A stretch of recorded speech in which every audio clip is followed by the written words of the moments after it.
فقررت انا اعمل وصفه عراقيه. تبسي الباذنجان العراقي.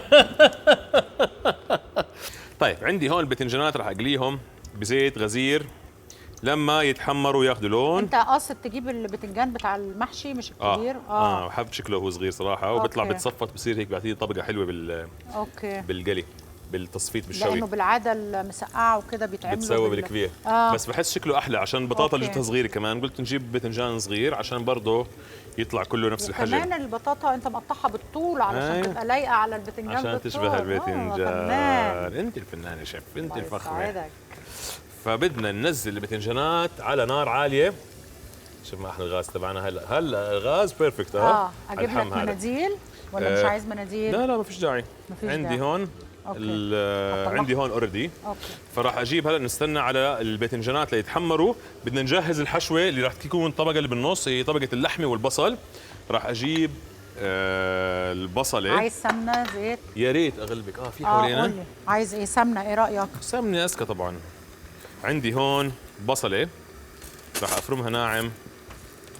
اول شيء بنقشرها عشان هاي الطبقه اللي بالنص تبعت الحشوه بنحكي لها راح تكون بين الخضره. فبنقيم هاي القشره من هون وبنقيم الثانيه هيك، وبدي افرمها مكعبات. تمام. سلم هديات شيف. اهلين وسهلين. رهيبه. حلو اطلع مع شيف ثاني صراحه بسلي. عارفين على بعض بصير. ايوه. طيب عندي هون بصله.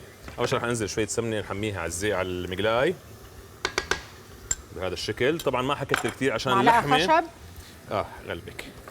وعندي ما حكتر كثير عشان اللحمه جبتها برضه مدهنه، بحب يكون فيها دهنه. طبعا الاكل العراقي معروف بالدهنه تبعته. صحيح. فبدنا نعمل اكل عراقي بدنا نعمل على اصوله. فنصفي هيك. حطينا البصلات. عندي هون عايزه اشيل الجيلي ده. سلم ليكي. اوكي. عندي كمان بصله. هاي هيك وهاي هيك. والباذنجانات عندي عم بتحمروا. هاي هيك. طبعا انتم حسب كيف بتحبوا البصل يكون طالع بالاكل بتسووه، يا بتسووه ناعم يا بتسووه اخشن شويه. اخشن، حسب كيف بتحبوا يطلع لكم قطع بصل او لا. فانا بحبه يكون وسط. راح انزله فوق السمنه. هذا الصوت ممتاز. وانت شوف هنا البتنجان. خلينا نقلب البتنجانات. اي ثينك تحمروا هدول. راح شوف اللون كيف صار من تحت. عظيم. كمان تفه صغيره. صح. حتى صغننه بس سريع. ممتاز. رشه ملح صغيره على البصل. عايز بهارات؟ البهارات خليها اخر شيء راح احطها. هي بهارات عندي مشكله. فينها؟ حطيتها هون. بحط شويه ملح على البصل عشان يتدبل ونزل ميته.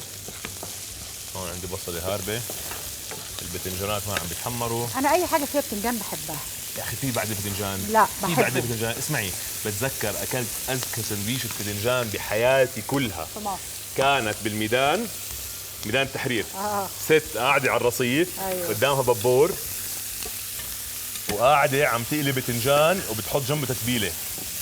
يا باي ما اسكاها. فلفل اخضر وفلفل حراق وخل وليمون. خل وليمون. قاعده بس على الارض يا جماعه وعم تقلي بتنجان على ببور على الرصيف وبخبز مصر الخبز المصري بلدي. يا بيي ماسكه الخبز البلدي. عملت لي اذكى سندويش بتنجان باكلها بحياتي. هذيك ما بنساها لليوم. والمسقعه جميله طبعا. ومنزله البتنجان رائعه. البتنجان المحشي والمساكه اليونانيه. مخلل البتنجان المصري. مخلل البتنجان يا بي هذاك الاشي ادمان. هو مش مخلل مبدئيا صح؟ لا هو بتنجان مقلي معاه تتبيله بس. في ناس بيقلوه في ناس بيسلقوه عشان تبقى والله؟ عارف. انا جربته مقلي كان. في ناس بيسلقوه وبعدين تفتحه وتحط جواه التتبيله. جواته بحط التتبيله. الثوم يلا نحط اللحمه. اللحمه يلا. هذا مخلل البتنجان. اغلبك. مخلل البتنجان خطير. هذا ومخلل الطماطم. مخلل الطماطم برضه نفس الفكره. أنا. بس يمكن بيبقى انا بحبه اكتر لما بيتحط له شبت. انا جربتها من غير. بس نفس البتنجان كان متعبى تومه. طبعا لازم يكون معبى تومه. اللحمه طبعا اول ما ننزلها اللحمه المفرومه لازم نفتحها بالمعلقه عشان ما تصيرش عندي مكبتله. نقلبها بهذا الشكل. طبعا طبختنا صارت شبه جاهزه. طبعا قلينا البتنجان برضه، بس البطاطا تاخذ وقت اكثر، فقليت البطاطا قبل الهواء. عندك طبقك وكله جاهز؟ كله ممتاز. بس هلا ايش ضايل تطبيقه، وبعدين بندخله على الفرن. هلا بهاي المرحله راح انزل البهارات المشكله عشان يتقلوا شوي مع اللحمه. نوال الفيومي بتقول لك البتنجان عشقي رقم 1 عندي بالخضار. اذكى شيء بالحياه. انا بالنسبه لي كمان نفس الشيء. شريفة طباخي بتقول الحلقة كلها إبداع. الله يسعدك. نوال الفيومي أنا كمان بحبك حبيبتي. بسمة الداغر كيف شعور انت تاخذي كومنتس؟ إيه؟ كيف شعور انت تاخذي كومنتس حلوة؟ لذيذ. بالعادة احنا بنكون على الجهة الثانية قاعدين. لا مرات بقعد أنا هناك وبيبقى المذيع مع الشيف الضيف، بقعد أنا أقرأ كومنتات وأنا قاعدة على الكرسي هناك. بس قصدي رهيب انك تتواصلي قاعدة مع الناس. طبعا.